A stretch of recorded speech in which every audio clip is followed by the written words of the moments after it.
네, 오늘도 새벽의 남자 김단태 왔고요. 참 장이 흉흉하죠. 나스닥은 현재 마이너스 0.67%입니다. 슬슬슬 흘러내리다가 이제 요 시간부터 FOMC가 시작이 됐거든요. FOMC 이제 성명서가 발표가 됐고, 성명서가 발표되자마자 주가가 급락을 했는데 다시 파월이 이제 입을 털기 시작하면서 회복이 많이 됐다. 이렇게 한 줄로 요약을 할 수가 있을 것 같습니다. FOMC 초반에 성명서에서 안 좋은 얘기가 있었고, 그리고 그 이후에 파월이 기자회견하면서 좋은 얘기가 있었는데 그게 어떤 건지 좀 뒤에서 얘기를 해보고요.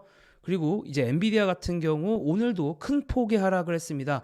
5.62%가 현재 하락하는 중이고요. 물론 장이 아직 안 끝나긴 했지만 거의 이런 분위기로 끝이 날 것 같아요. 오늘 엔비디아가 하락한 이유부터 말해 보겠습니다. 엔비디아가 하락한 주요한 이유는 중국을 향한 반도체 수출 규제가 더 심해질 거다라는 예측 때문이에요. 미국은 중국을 향해서 고성능 반도체 수출을 제한을 하고 있었습니다. 왜냐하면 그게 전쟁에서도 쓰일 수가 있고 또 국가 방위 와도 연결이 되기 때문에 이제 그런 논리에서 중국의 고성능 반도체 수출을 제한하고 있었는데 이번에 중국의 인공지능 딥시크가 나오지 않았습니까? 근데 이 딥시크의 성능이 상당히 좋게 나왔고 시장의 많은 사람들은 딥시크가 반도체 수출 규제를 위반해서 고급 반도체를 많이 갖고 와서 이 모델을 만들었을 거다라고 추측을 하고 있습니다. 그러니까 그런 아예 싹을 잘라버리겠다라는 미국의 대응이라고 생각을 해야 될 것 같고요. 실제로 엔비디아의 매출을 보면요. 2023년 3분기에만 해도 싱가포르 지역의 매출은 10%밖에 안 되는 정말 작은 규모였는데 2025년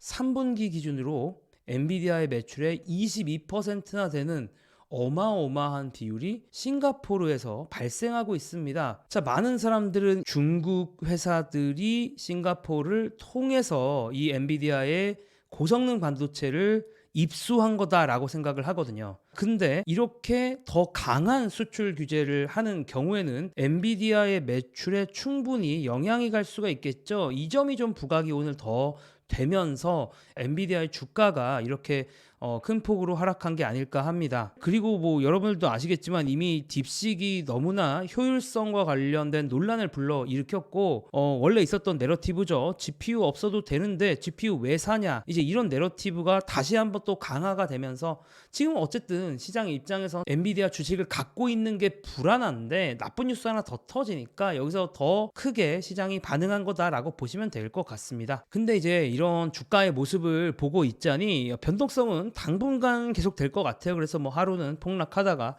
다른 날은 또 폭등하고 그런 식으로 계속 전개가 되지 않을까라는 개인적인 생각이 있습니다. 그리고 우리 또 짐 크레이머 형이 짐반꿀로 유명하죠. 이분이 얘기하는 거 반대로 되니까 많은 분들이 기대를 하는데 이분이 이번엔 아예 엔비디아에 희망이 없다 이렇게 얘기를 하고 있어요. 그럼 이때가 바닥인가 하는 생각도 좀 드는데 두고 봐야겠죠. 그 외에 딥식 관련된 뉴스들을 좀 보면은 어떤 뉴스들이 좀 있었냐면 딥식과의 대화를 좀 나눠보다 보면 갑자기 자기가 오픈 AI다, 내가 챗GPT다 이렇게 얘기를 하고 있거든요. 근데 이런 거 자체가 챗GPT의 모델에서 많은 데이터를 가지고 왔다라고 추측을 할 수가 있는 거죠. 그래서 이거를 디스틸레이션 기법이다 이런 표현도 있긴 한데 어쨌든 챗 GPT로부터 많은 걸 훔쳐왔음이 느껴지는, 아니 물어보면 자기가 오픈 AI GPT-4라고 얘기하니까 이거 이상하지 않습니까? 그래서 이런 부분들이 있고 실제로 그래서 요즘에 이제 이 짤이 돌던데 결국에 오픈 AI가 이제 실제 데이터 갖고 막 정말 여러 가지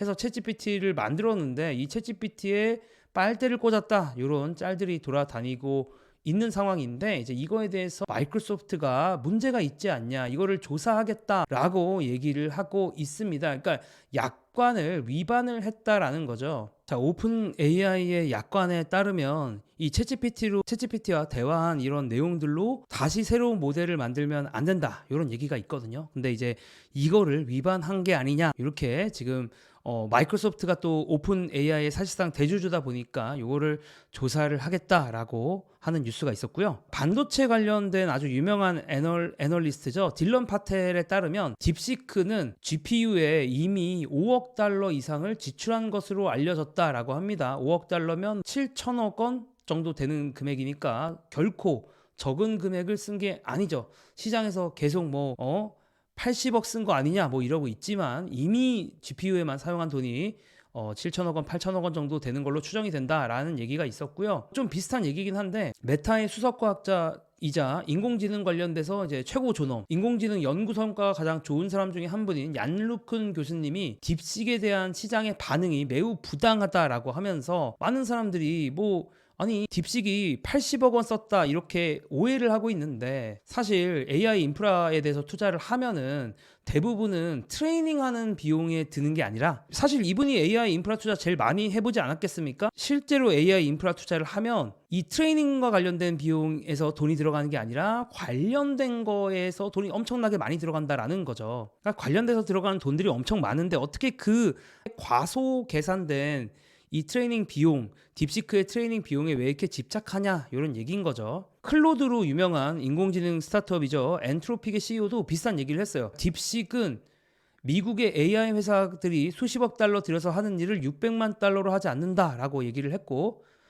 만약에 딥식의 훈련 비용이 그들이 말한 것처럼 정말 저렴하다라고 얘기를 해도 트레이닝 비용은 점점 저렴해져 왔기 때문에 역사적인 트렌드에도 부합하는 정도의 수준은 된다라는 얘기를 하고 있어요. 지금까지 다른 회사들도 계속 이렇게 효율적으로 바뀌었고 그 효율적으로 변하는 트렌드와 크게 다르지 않다 라는 얘기를 했고, 여러 가지 보도에 따르면 H100 5만 대 정도 갖고 있다라고 하는데, 사실 그 정도 돈을 썼으면 미국의 AI 연구소와 비슷한 수준의 지출을 하고 있다라는 겁니다. 자, 그러면서 또 하나 흥미로웠던 건 엔트로픽 CEO가 수출 통제를 계속해야 된다. 미국이 인공지능에서 패권을 계속 가지고 가려면 수출 통제를 해야 된다라는 좀 얘기를 했고요. 근데 또 이런 뉴스들도 있긴 했어요. 그러니까 ASML이 실적 발표를 하면서, 그러니까 반도체 관련된 AI 관련된 수요가 정말 높다라는 걸 이제 ASML이 보여줬고, 그러면서 ASML 주가가 사실은 장전에는 거의 10% 이렇게도 상승했다가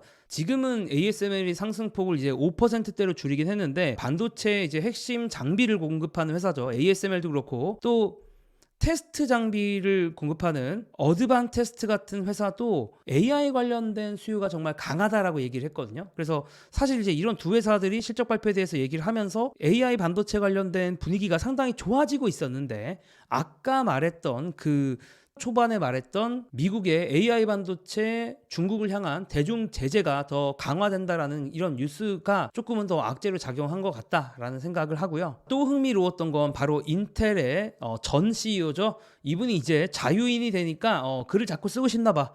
팻 갤싱어가 또 딥시크 관련돼서 글을 썼는데 이런저런 얘기들이 아주 많습니다. 근데 이제 계속 원래 효율적으로 시장은 바뀌어갔다, 이런 거 기술 회사들이 원래 대부분 다 그러니까 모든 에너지들, 모든 자원들 다 효율적으로 바뀌어 나갔다. 딥시크도 그러한 이제 기여를 한 회사 중에 하나다라고 하면서, 근데 AI를 우리가 생각을 해봤을 때 AI는 모든 것에 적용이 될 건데 아직은 AI가 너무 비싼 게 문제고, 너무 비싸다 보니까 이 AI의 포텐을 다 터트리기가 어려운 상황인데, 이런 상황에서 이렇게 딥시크 관련돼서 뭔가 또 효율성이 더 좋아진다면 오히려 좋은 뉴스다. AI의 비용이 낮아지면 시장이 더욱 확장될 것이기 때문에 오늘 팻 갤싱어는 엔비디아 및 AI 관련 주식을 매수했으며 가격 하락의 혜택을 기쁘게 누리고 있다라고 얘기를 하고 있습니다. 팻 갤싱어 인텔에 있었는데 상대 회사, 라이벌 회사 엔비디아를, 물론 엔비디아를 라이벌이라고 생각할 말하는 게 맞을지 모르겠는데 어쨌든 상대 반도체 회사를 주식을 이렇게 인수했다라고 공개적인 장소에서 얘기를 하는 게 개인적으로 참 상당히 흥미로웠고요. 자, FOMC 얘기를 한번 해보겠습니다. FOMC 성명서가 일단 나오면서 부정적인 시장의 분위기로 이어졌어요. 왜냐하면 기준금리 자체는 동결을 했는데 금리 동결 자체가 원래 사람들의 생각과 크게 다르지 않았습니다. 그래서 이거 자체가 이슈일 건 없고, 성명서에서 노동시장이 견고하다는 내용이 추가가 됐고요. 그리고 인플레이션이 목표를 향해 진전이 있다는 부분이 삭제가 됐거든요. 그러니까 이 두 가지를 봤을 때 고용은 괜찮은데 물가가 높은 편이다, 이런 부분들이 더 강조가 된 성명서의 느낌이 나기 때문에 시장의 입장에서는 이거 매파적으로 해석할 수 있는 거 아니냐, 금리 안 내리겠다라는 걸로 해석할 수 있는 거 아니냐라고 하면서 성명서가 발표되자마자 주가가 많이 내려왔고요, 나스닥이. 자, 다만 파월이 기자회견을 하기 시작하면서 분위기가 많이 급반전됐는데, 결과적으로 이 급반전된 계기 중에 하나는 제가 생각하기에는 닉 티밀하우스 기자가 얘기를 잘 해줬는데, 파월은 인플레이션 전망의 변화에 대한 신호를 보내기 위해 초안을 변경한 것이 아니다라고 말했습니다. 그러니까 인플레이션에 대한 생각이 딱히 바뀐 건 없다라고 파월이 정확하게 얘기를 해주면서, 아까 이 성명서에 있던 내용이, 성명서의 내용에서 느꼈던 어떤 부정적인 감정이 사라지면서 어느 정도 주가가 회복이, 나스닥이 좀 회복이 된 것 같고요. 그 외에도 파월 의장의 다양한 발언들이 있었습니다. 뭐 예를 들어서 노동시장은 인플레이션 압력의 원인이 아니다, 이런 얘기도 있었고, 앞으로 이제 관세 정책이나 이민 정책, 재정 정책 이런 것들이 계속 나올 텐데 불확실성이 다소 증가한 것은 사실이다라고 얘기를 했고, 또 인플레이션에서 추가적인 진전을 보고 싶다라고 얘기를 하면서 결국 중요한 거는 12개월 동안의 인플레이션 데이터이다. 자기가 이제 뭘 좀 열심히 볼 건지 힌트를 준 거죠. 왜냐하면 12개월이 아무래도 여러 가지 계절을 다 반영한 거고 그게 의미가 있다라는 얘기를 하고 있습니다. 저희도 결국에는 월월보다는 연단위의 인플레이션을 좀 잘 봐야겠다, 이런 생각이 들었고, 우리는 중립금리보다 의미 있게 높은 수준에 있다라고, 현재 금리가 의미 있게 높은 수준이다라고 생각을 한다라고 해요, 파월이. 그러니까 이런 거 조금 더 비둘기적이죠. 그래서 오늘 계속 약간 파월의 발언들 중에 좀 비둘기적인 부분들이 상대적으로 좀 있었다라고 얘기할 수가 있는 것 같아요.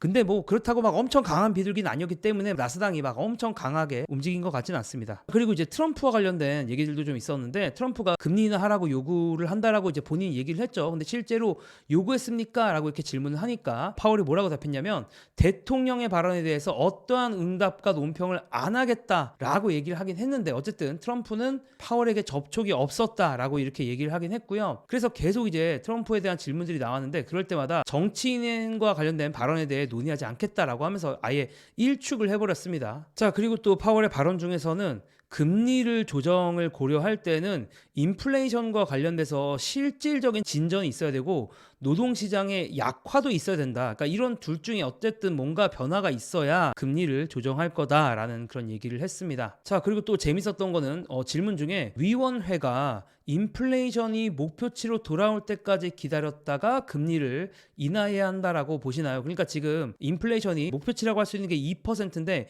2%보다 높잖아요. 그러면 위원회들 입장에서 금리가 YOY 전년 대비 기준으로 2%까지 떨어지는 걸 보고 그때 금리를 인하할 거냐라는 질문입니다. 근데 이거에 대해서는 파월은 반드시 목표치에 도달해야 된다라고 말한 적이 없다라고 하면서, 뭐 전년 대비 물가가 2.5% 나와도 금리 인하할 수 있다, 이런 얘기죠. 쉽게 말하면 조금 더 이것도 비둘기적으로 해석될 여지가 있는 발언이었고, 그리고 현재의 금리가 의미 있게 제한적이다라는 얘기를 했어요. 매우 제한적이진 않지만 금리가 의미 있게 제한적이다라는 얘기를 했는데, 결과적으로 제한적이다라고, 그리고 또 의미 있게 제한적이다라는 발언 자체가 금리 인하의 여지가 더 있음을 말해주는 게 아닌가라는 생각이 들었습니다. 그래서 이 발언도 사실은 꽤 비둘기적이었다라고 얘기할 수가 있어요. 그리고 3월에 금리 인하가 가능하냐라는 질문에 대해서는 금리 인하를 서두르지 않을 것이다 라는 얘기를 했는데, 이거 약간 매파적이긴 한데 뭐 사실 또 원래 시장에서 이렇게 생각했기 때문에 또 엄청 매파적인 건 아닌 것 같습니다. 그리고 대차대조표 관련된 변화 당장 없을 것이다 라는 얘기했고, 암호화폐에 대해서는 은행들이 리스크를 관리하는 이상 고객들에게 서비스를 제공할 수 있다라고 생각한다고 얘기를 했습니다. 근데 뭐 이런저런 얘기를 했는데, 결국에 오늘의 가장 큰 포인트는 오늘 미국 장이 끝나고 일어나겠죠. 왜냐하면 오늘 미국 장이 끝나고 나면 메타, 그리고 마이크로소프트, 테슬라, 이 세 가지의 회사가 실적 발표를 하거든요. 그래서 결국에는 이 실적 발표를 할 때 경영진이 AI와 관련된 비용, 다시 말해서 딥시크와 관련된 이슈, 이것과 관련돼서 어떤 코멘트를 할지가 결국에는 최근에 있었던 이 하락장의 분수령이 되지 않을까라는 생각을 하면서, 저는 또 주식 뉴스, 테크 뉴스로 돌아오도록 하겠습니다. 감사합니다.